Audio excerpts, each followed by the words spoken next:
Titanic est un chef-d'œuvre du cinéma sorti en 1997 et nous embarque à bord d'un paquebot surnommé l'insubmersible.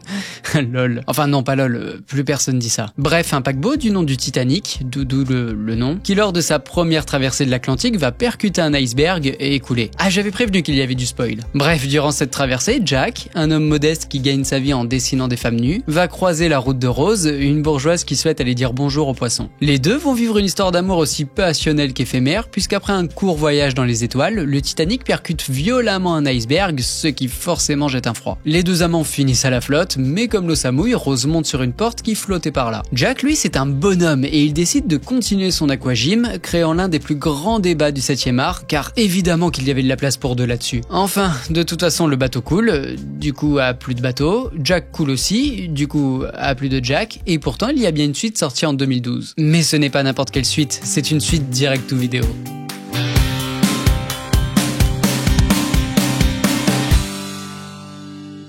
Titanic Odyssey 2012 débute par un générique bien trop long pour nous prouver que plein de monde a travaillé sur ce film. Sûrement des emplois fictifs. Puis on retrouve Brice toujours en quête de sa vague. Pas de chance, le vent souffle offshore, c'est mort, mais heureusement pour lui, un morceau se décroche de la banquise, créant un tsunami d'au moins 1,50 m, ce qui aurait pu donner une belle séquence, sauf que... il est mauvais quoi, mais il est content. Inquiet face à un tsunami d'une telle ampleur, les autorités font appel au Captain Maine qui en bon professionnel demande plus d'infos. Gros comment ? Il passe alors devant son plus beau fond vert et direction le Groenland où il rejoint le Dr Patterson, une scientifique qui a le pouvoir de changer la couleur de sa veste entre deux plans, mais surtout une scientifique qui lui explique que c'est la merde quoi. Le glacier menace de s'effondrer, ce qui créerait un immense tsunami meurtrier à travers tout l'océan Atlantique. C'est totalement incroyable. Pas sûr que ce soit le bon adjectif. Après cette passionnante intro, le film se souvient que dans le premier Titanic, il y avait le Titanic, du coup on embarque à bord de ce Titanic 2, qui en réalité s'appelle le Queen Elizabeth, mais il n'y avait plus de budget pour les décors. Ni pour les effets visuels d'ailleurs, ni pour les acteurs. Il est passé où? C'est là que l'on fait subtilement la connaissance avec les héros de cette histoire. On fait pas la liaison. Oui, je sais. À savoir Amy, qui est la fille du Captain Maine, sa copine Kelly, qui est aussi la fille de quelqu'un, mais on s'en fout. Et enfin, son ex Hayden, qui visiblement vit bien sa rupture, mais qui cache derrière ses lunettes un petit cœur sensible. Je suis un homme.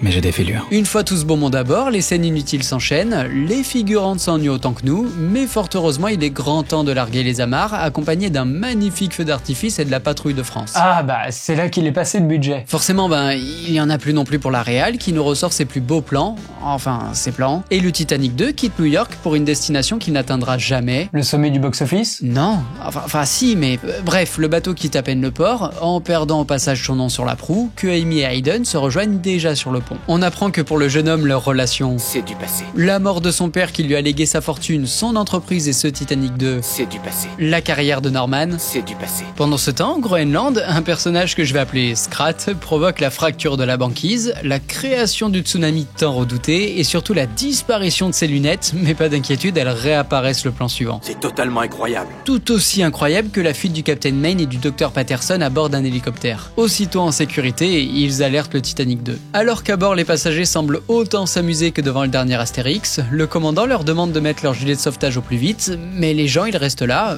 fascinés par le haut-parleur. Après, j'ai rarement vu un haut-parleur aussi beau. C'est vrai qu'il est beau. Toutefois, pas le temps de niaiser que le tsunami s'approche déjà, emportant avec lui un gros glaçon qui entre en collision avec le bateau et lui transperce la coque, ce qui fait que le Titanic 2 prend l'eau de toutes parts. Comme le film finalement. Heureusement, les normes de sécurité ont bien évolué depuis 1912, il y a donc suffisamment de canaux de sauvetage pour tout le monde. Ils ne flotteront jamais, c'est de la déco. Ah d'accord, dans ce cas... Puisse le sort vous êtes favorable. Hayden comprend que c'est la caca et indique que le bateau va sombrer dans... 2 heures, 3 si les turbines tiennent le coup. Sauf que les scénaristes se souviennent subitement qu'il n'y a pas assez de budget pour un si long film. Tout sera anéanti en 30 minutes. Ce qui ne laisse que très peu de temps aux membres d'équipage pour évacuer les passagers, en privilégiant les ascenseurs évidemment, c'est bien connu, pendant qu'Amy et Hayden partent secourir leur ami Kelly qui ne pète pas vraiment la forme. En bonne infirmière, Amy lui demande sa carte de crédit qui, combinée avec un morceau de scotch, forme un parfait pansement. En parallèle, un personnage lambda décide de se rendre dans la salle des machines pour réparer tout ça, ce qui, vu l'état du bateau, n'est pas spécialement l'idée du siècle, mais bon, de toute façon, Bob le bricoleur n'a pas le temps d'y arriver qu'il se fait souffler par une violente explosion. Sélection naturelle. Une explosion qui condamne tous les accès, piégeant nos trois héros dans un couloir. Leur seule issue se trouve derrière cette porte qu'Aiden essaye d'ouvrir, mais n'y arrive pas. En même temps, il pousse pas dans le bon sens. C'est pas une flèche. Bah si, justement, c'en est une. Ah.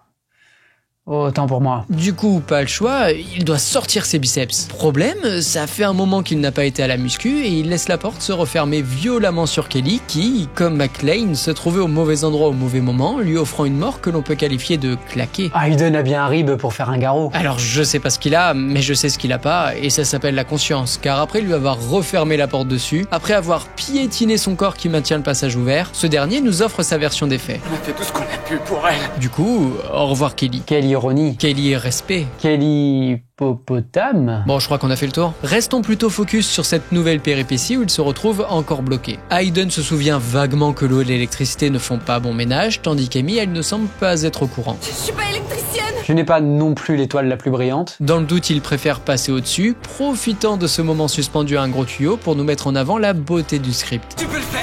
Même un sang mouillé, je vais glisser. Garde un mouvement continu, vas-y. Vite, Aiden. Allez, encore un peu, t'y es presque. J'arrive. Ça y est. On l'a fait. On l'a fait. Après moultes aventures, Amy et Aiden trouvent des combinaisons, sauf que pas de chance, il en reste qu'une. En bon gentleman, comme on l'avait deviné en début de film, Aiden la laisse à Amy alors qu'une nouvelle tragédie arrive. Et là, va falloir me faire confiance parce que c'est pas évident à l'image. Un nouveau tsunami frappe le bateau avec une telle puissance qu'il le retourne complètement. Du coup, nos héros se retrouvent dans l'eau, mais aussi dans la merde, puisqu'ils sont pris au piège et ont visiblement très froid, comme le laisse deviner ce jeu d'acteur à faire jalouser Leonardo DiCaprio. Harry, qu'ils ont eu le signal. Arrête de parler. Heureusement, c'est pile à ce moment-là que l'hélicoptère du Captain Maine arrive sur place et que le Dr Patterson repère aussitôt le paquebot. Regardez.